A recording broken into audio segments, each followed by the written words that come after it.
Salam sejahtera Malaysia, Denyut Nadi, suara rakyat bergema di channel ini. Berita-berita yang menguasai kebanyakan media sosial pada ketika ini termasuklah newspaper adalah tentang Najib Razak. Pengampunan Najib Razak, solidariti Najib Razak dan juga beberapa suara yang tidak sehaluan di dalam UMNO, di dalam UMNO ada kata kita nak bekerjasama, ada kata nak kata siapa kata nak pergi bekerjasama, tapi yang pasti ialah solidariti ini sebenarnya tiada kena mengena dengan PAS, tak ada kena mengena dengan PAS.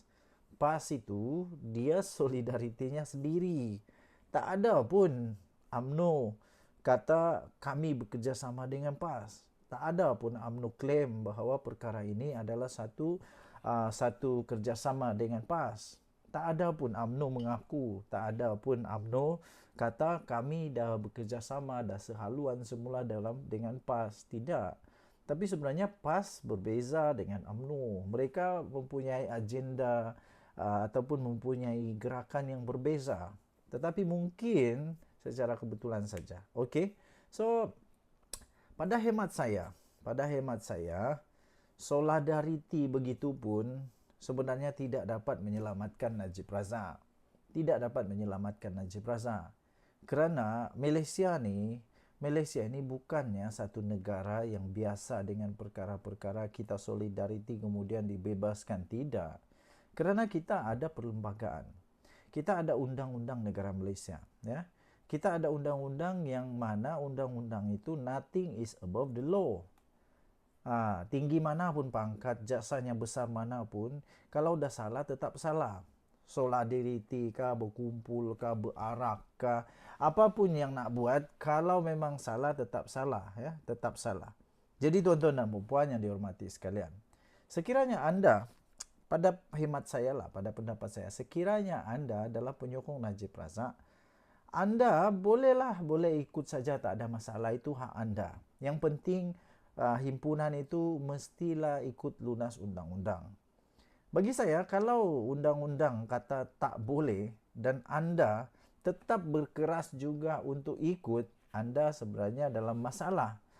Anda menempa masalah, anda menempa jalan yang salah sendiri. Kalau memang tidak dibenarkan secara undang-undang, buat apa untuk cari masalah?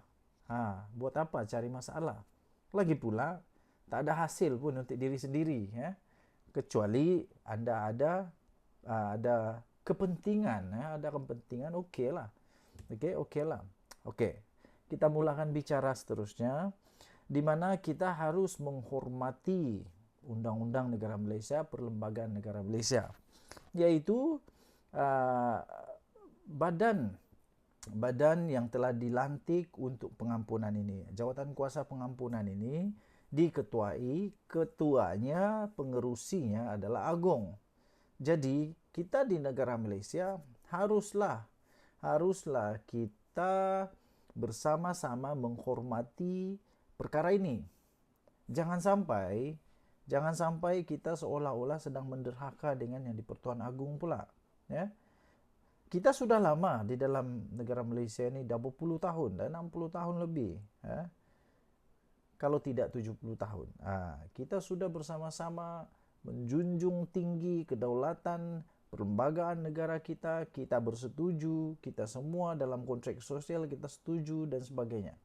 Ini kerana hanya Najib Razak yang telah pun diketahui, telah pun didapati bersalah dengan bukti-bukti yang kukuh, ya. Bukti-bukti yang kukuh, janganlah kita menggadaikan segala-galanya hanya kerana Najib Razak. Lagi pula tuan-tuan dan puan-puan, secara logiknya Najib Razak sepatutnya haruslah menghabiskan dulu at least separuh daripada dia punya hukuman, ya. At least separuh daripada hukuman.